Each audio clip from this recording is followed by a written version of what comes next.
Hinckley was an associate of the Hunters, and he was involved in heterosexual and homosexual love affairs at the home on Lakeline Drive, as well as the car lot, an apartment above the car lot on South Main.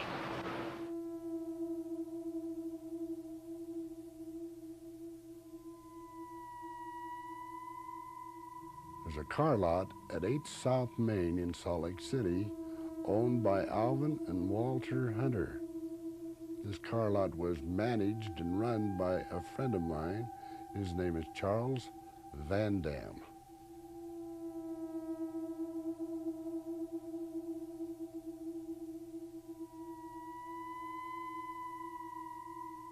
I was raised up in a good Mormon family, good God-fearing Mormon family.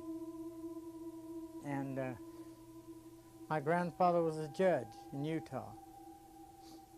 And my grandmother's brother was president of the Mormon Church, George Albert Smith.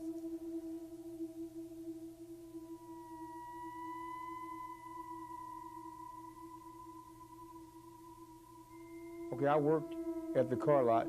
I kept the cars clean and running. Plus at night, I used to go out and do collection work. I walked in the car lot several times. Mr. Hinckley and Alvin and Walton were in the office. And I was introduced by Mr. Van Dam to Gordon Hinckley, and both to Alvin and Walton. Gordon Hinckley and Walton Hunter were very good friends, but it was my understanding that he was the one that provided Walton Hunter with his bishopship. And he used to come around a lot, and him and Walton used to go off places sometimes. They were just typical used car dealers. They back in those days, they used to retread tires that were worn out and turn speed armors back. But back then, I don't even think it was illegal to turn speed armors back, because this is 25 years ago, and 25, 28 years ago, very early 60s. And you know, basically, you know, they doped up engines and stuff like that. They didn't do nothing no different than most used car dealers do.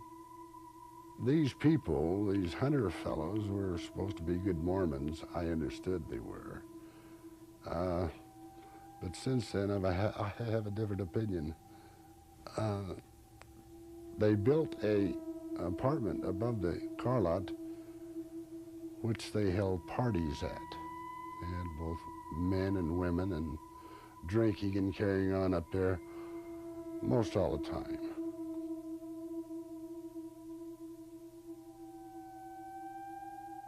Well, I'd gone up there, yeah, and I had seen women go up and down there, you know, when I have been downstairs talking, you know, to Walt. They would be a bunch of them going up and down the stairs.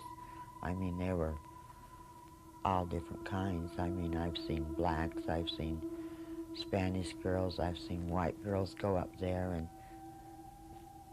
and Walt would say, oh, they're going up there to party again, you know. Well, on numerous occasions at the car lot, where they had built this apartment above the office, I did see Alvin, Walter, and Gordon Hinckley go up to the apartment with both prostitutes, I would guess they were prostitutes, and young boys. I had occasion to meet Gordon Hinckley on the Hunter Motor Company lot that I was managing. And we became financially involved in a house at 2213 Lakeline Drive. We bought the house for a party pad. And Gordon Hinckley and Walton Hunter and Elvin Hunter came up there all the time. And I had to arrange women for them. I had to arrange booze for them.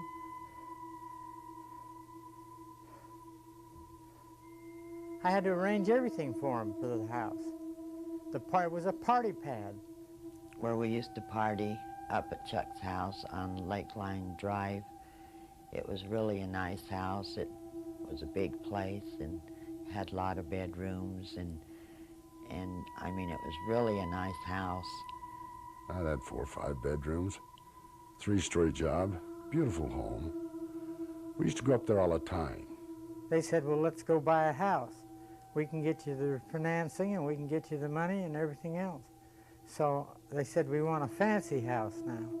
So I went out looking for this thing, and I found one at 2213 Lakeline Drive. And it was like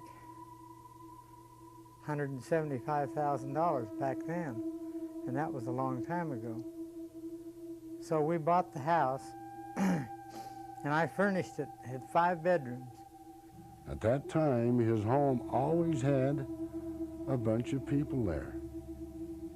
The Hunters, Mr. Hinckley. My brothers were up there sometimes. Friends of Chuck's were there. Women. We went up to a party, and this is where we went up to Chuck's one time. And golly, there were so many people at this party. I mean, a lot of people. And there was a lot of girls, a lot of guys. And I remember him hearing him saying about calling this Gordon Hinckley. I was introduced to him one time up there.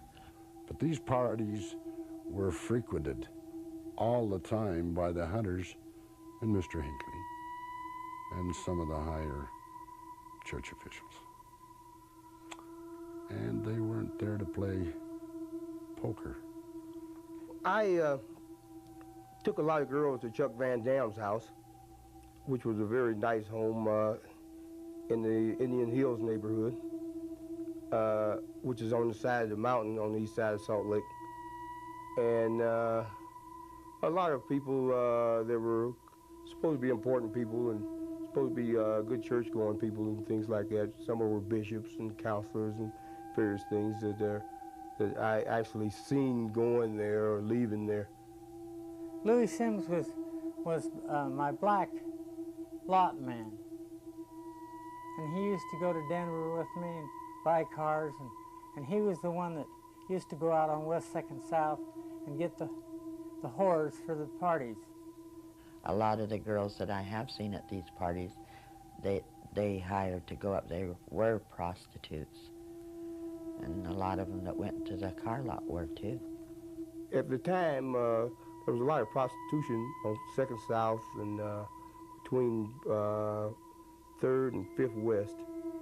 And then other neighborhoods in that area where prostitutes frequently, hung out and what have you. And at the time, I grew up with a lot of the girls, so I knew a lot of them. And I'd pick them up there. Friend of Chuck's, Louis would bring up 4 or 5 girls at a time, bring them to the door and leave them. At the time, Mr. Hinckley and the Hunters were there, amongst other people, but they'd drink and dance. And maybe the girls would dance for them, in front of them. Then they'd gather up a man and go into the bedroom, shut the door. I don't imagine they were in there other than to get him a piece of tail. Generally, I would bring them 3, 4, 5 girls. Then I understand, too, that there were other people that did the same thing, Oh, they'd dress with some real tight clothes on, let me tell you. They'd have tight sweaters or, short skirts or dresses on, real sexy looking. And I mean, they were there to turn these guys on and off, I guess. Black girls, pretty black girls. In fact, all of them were young, very pretty girls. Spanish Americans, Mexicans, Negroes, white girls, all dressed in the tins, and beautiful girls. Basically, most of the girls they requested me to bring to them were black girls. And most of them were tall and kind of lanky, type. And good looking.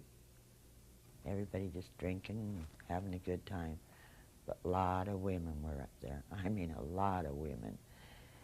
And Mr. Hinckley and all of them were sitting there, and I remember one night when I was there, he was sitting there and he was really getting loose, you know, and he had his arm around this one girl, and pretty soon I seen everybody just taking off, going this way and that way to different rooms.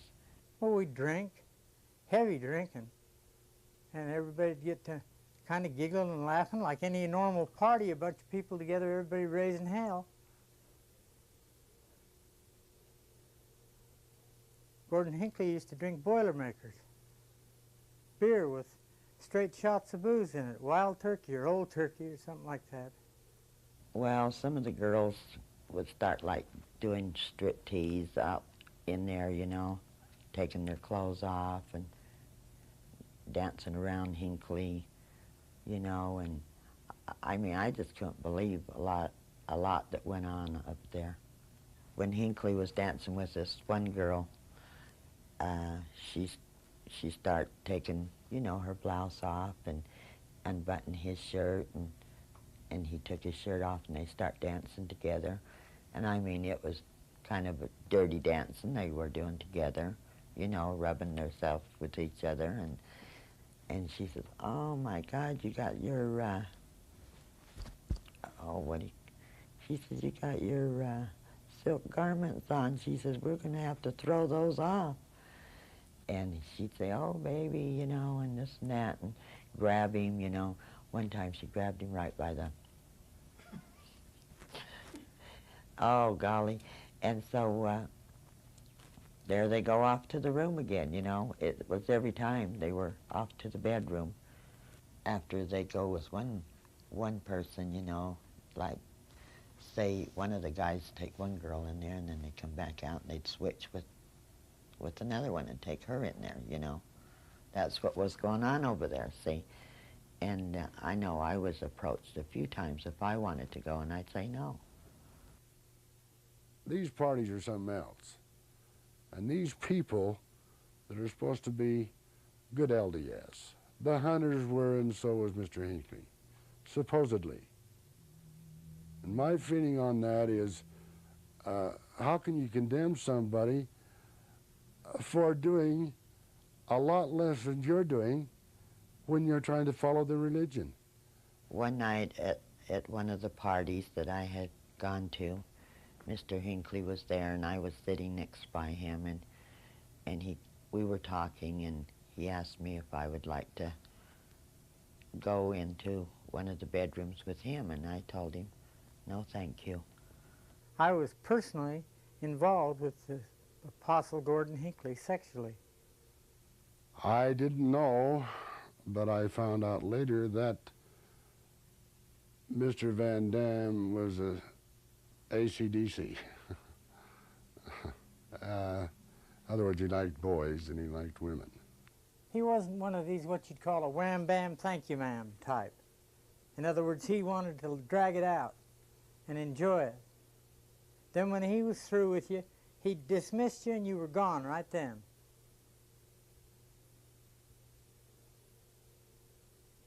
And then he'd change his ways. He'd get just as arrogant as he could get. You'd speak to him and he'd been in your house the night before having a sexual orgy, and you'd speak to him the next day, you might run into him, and he'd just ignore you and walk right on past you like you weren't there. He said that him and Gordon B. Hinckley got it on. And I believe Charles Van Dam. I really do. When he didn't want a big party, he'd just come up to the house and he and I'd do it.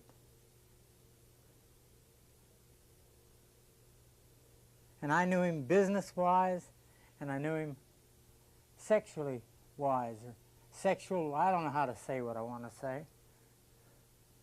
But sexually we had a thing going, and it was discreet on my part. If Chuck Van Dam would tell me that he was having a sexual relationship with Gordon B. Hinckley, I would believe it. He liked to have oral sex, both giving and receiving.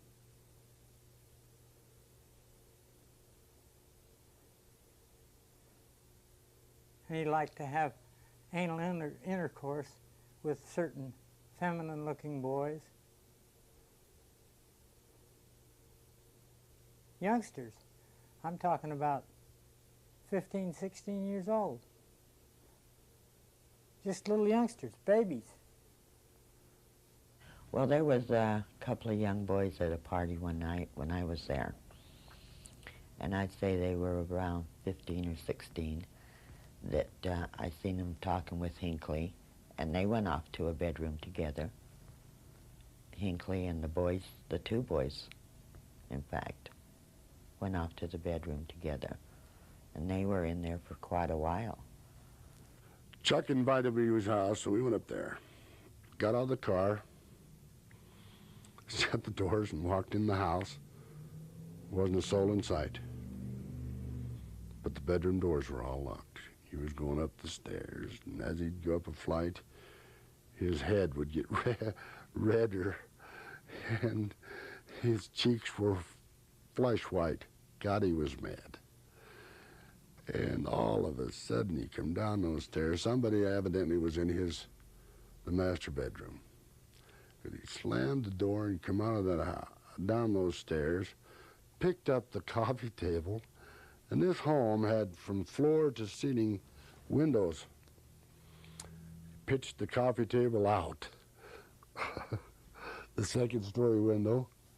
The television went out with it, and he was screaming and carried on so loud. I wasn't living in a house, I was living in a zoo. And I got tired of living in a zoo. Even the monkey gets tired of being a monkey. You get tired of that shit. Down at the lot, I had to eat, sleep, drink, and drive, and everything else. I worked 18, 20 hours a day. And then I'd come home and think, oh God, it'll be nice to kick back in a hot soaked tub and find a bed and go to sleep. And you'd walk in and there was all kinds of goddamn whores and sluts and gay people and everybody else running through my house rampantly. I threw me one of my Van Damme fits, and by God, they're not too nice. When Chuck threw the television and the coffee table out the window, it fell on a Pontiac convertible, went right through the top. People were coming out of the bedrooms trying to put on their clothes over their garments, at which Gordon B. Hinckley came down the stairs. I think a redhead was with him. Drop kicked the TV through the window through the convertible top of a Pontiac Bonneville, and they were all running up the street putting their pants on, trying to get the hell away from there. So that's about as good as I can say, except that Gordon B. Hinckley and the hunters were right there amongst them. And Gordon B. Hinckley was trying to put on his trousers too. And I think Mr. Van Damme scared them all to death.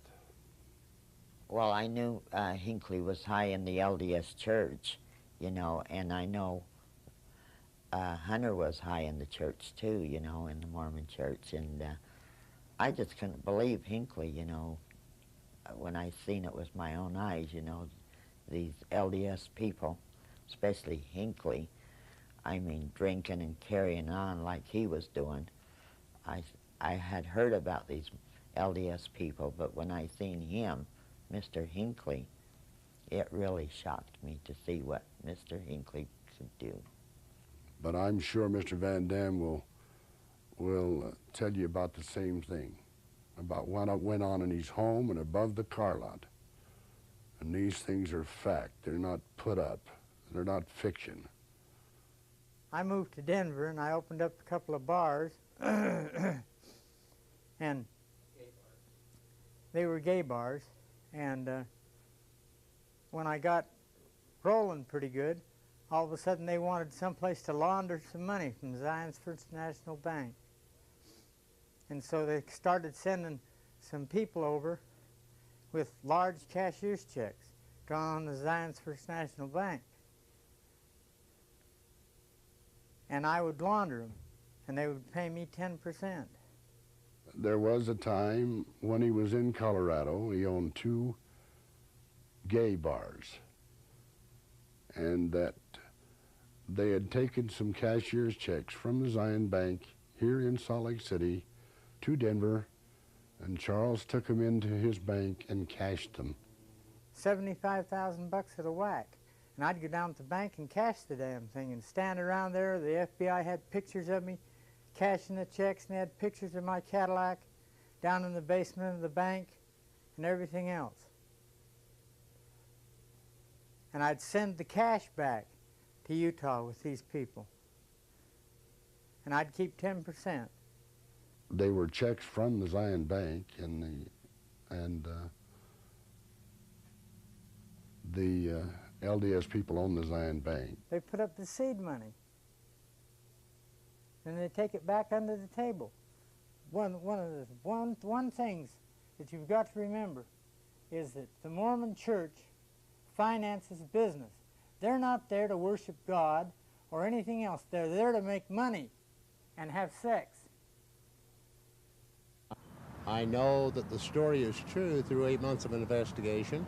My wife and I have spent untold hours, man-hours, and dollars investigating this and to finding out the truthfulness of what we believe is the utmost, the highest proportions of hypocrisy that I have ever heard of. I think with the leadership of the Mormon Church and 6.25 million people, that the exposing of this situation would make the Swaggart story look like a Sunday school picnic.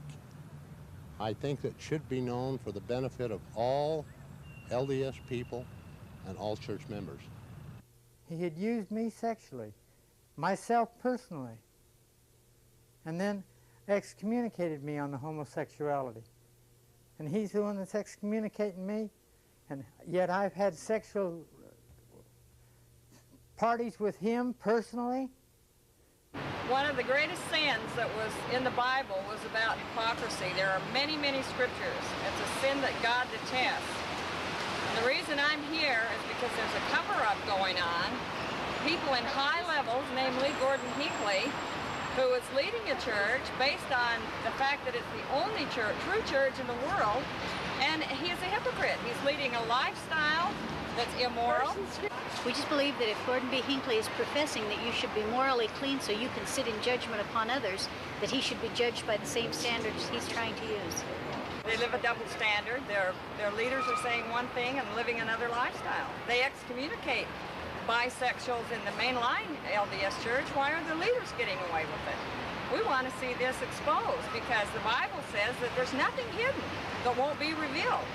I was baptized Latter-day Saints, and I do not approve of them being able to excommunicate people that aren't doing nearly as bad as they are. That's my feeling on it. They're greedy people. All they care about is what's lying in their pockets.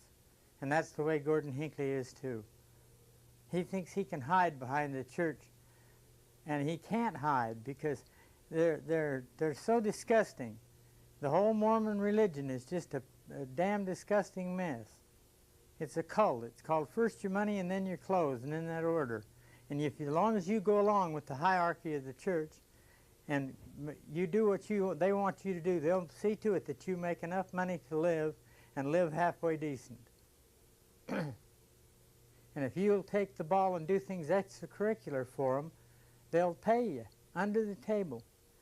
Nobody cares if Gordon B. Hinckley had a drink. That's Gordon's business.